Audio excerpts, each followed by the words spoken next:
আলোচিত content creator ও model Ashraful Alam ওরফে hero Alam ফের বিয়ের সিদ্ধান্ত নিয়েছেন। সম্প্রতি তার টিমে মডেলিং হিসেবে যুক্ত হওয়া ইতি নামের এক তরুণী হলেন পাত্রী।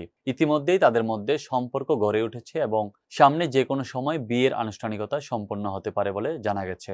রোববার বিকেলে গণমাধ্যমকে হিরো আলম বলেন, আমরা প্রেমের সম্পর্কে আছি, এটা সত্য, কিন্তু বিয়ে তো সম্পূর্ণ আল্লাহর হাতে। যদি তেমন পরিণতির দিকে যায় তাহলে বিয়ে করব।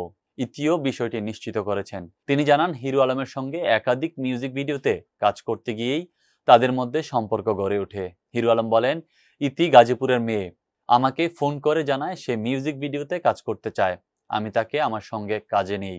এভাবেই এই জগতে ইতির আশা। অন্যদিকে ব্যক্তিগত জীবনে হিরো আলম বর্তমানে তৃতীয় স্ত্রী রিয়া মনির সঙ্গে সংসার না করার ঘোষণা দিয়েছেন। তার অভিযোগ, বাবার মৃত্যুর সময় তিনি হাসপাতালে 1 মাস ধরে অবস্থান করলেও স্ত্রী রিয়া পাশে ছিলেন না, এমনকি বাবার লাশও দেখতে আসেনি। একসঙ্গে কাজ করতে গিয়ে রিয়া মনির প্রেমে পড়েছিলেন হিরো আলম। সেই কারণেই হিরো আলমের দ্বিতীয় স্ত্রী মডেল নুসরাত জাহান তাকে ডিভোর্স দেন। পরে রিয়া মনিকে বিয়ে করেন। তার সঙ্গে জুটি বেঁধে বেশ কিছু কাজ করেছেন হিরো আলম। এর আগে 2010 সালে সাদিয়া বেগম সুমির সঙ্গে বিয়ে হয় হিরো আলমের।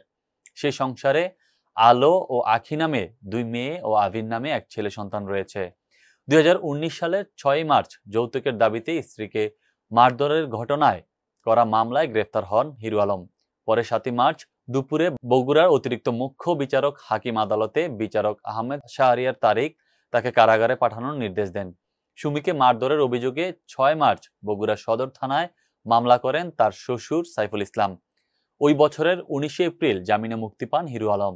10,000 টাকা বন্ডের বিপরীতে তার জামিন মঞ্জুর করেন বগুড়া জেলা ও দায়রা জজ আদালতের বিচারক নরেশ চন্দ্র সরকার। তবে প্রথম স্ত্রীর সঙ্গে ছাড়াছাড়ি হওয়ার বিষয়টি নিশ্চিত হওয়া যায়নি।